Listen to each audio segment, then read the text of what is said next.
Like when I slink off into the darkness, it's not, and I'm not saying that it is for you, but I'm saying for me, generally, I don't think that I come across like I'm trying to isolate myself or I'm trying to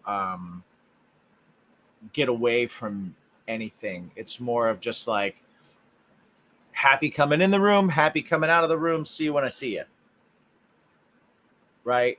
And I think that sometimes we can get very introspective in thinking like I need to take a break. And when we need to take a break, sometimes that break is comes across like we're trying to get away from things.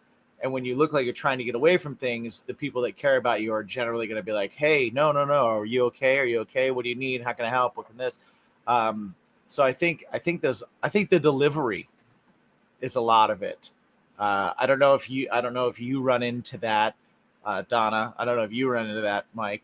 But I think sometimes like if you if you are if you're a person that's generally not quiet, and then you're suddenly getting very quiet and you're getting very reserved and you are taking yourself out of it.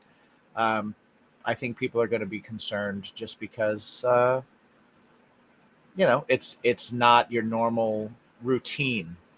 Whereas if you're loud and boisterous in the door and you're loud and boisterous going out of the door, and it's just like, see you when I see you, then it's probably easier to unplug. Um, Yeah, but I think that's probably why I've never really had a problem with people kind of like telling me not to do that or being all over it so much. So that's at least that's been my experience. yeah, and the one thing that I've been I'm in therapy too. So like I'm kind of getting relieved of some of that guilt for not being there Mm-hmm. at at the very time that the exact time that needs to be whatever. Yeah. Um like yeah, it's difficult, but it's all your own. It's all your own feelings, it's all your own thoughts. Nobody thinks it like that. Yeah. Like if you do step away for an hour or two, um, and I've done it. I've done where I have stepped away for a couple of hours, and I see a call, and I send it to voicemail, and then like for an hour, I'm like, I didn't talk to them. I didn't pick my phone up. I didn't pick, what do they want? Are they going to be pissed? Are they going to be upset? Right. No. The answer is no. The Yeah. answer is no. They are not going to be upset. They are not going to be mad. They're not going to be upset. And if they were, that's not a thing that's on you. That's not if they That's a were. that's a That's an weird reason to be upset. that's an unhealthy relationship Yeah. that needs to be worked on. Well, and also remember, like it's okay to be there for people when they need you, Hmm. while also not jumping every time immediately.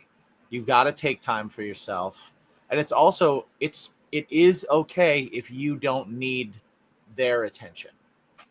And that's Right. a thing that I think sometimes people forget too, is it's like you feel like sometimes people kind of need you to need their attention, and that's another kind of codependent Yeah. thing that happens.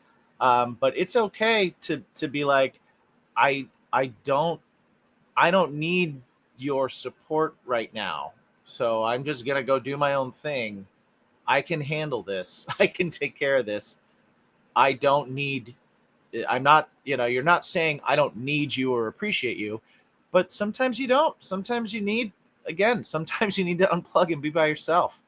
I figure out so many things by myself that sometimes take longer if I'm talking to somebody else, you know, because I have this horrible problem of no matter if it's my thing I'm trying to figure out or I'm trying to help somebody else figure out something, I have to think of it and think of how to explain it in 10,000 different ways and then do that out loud with them.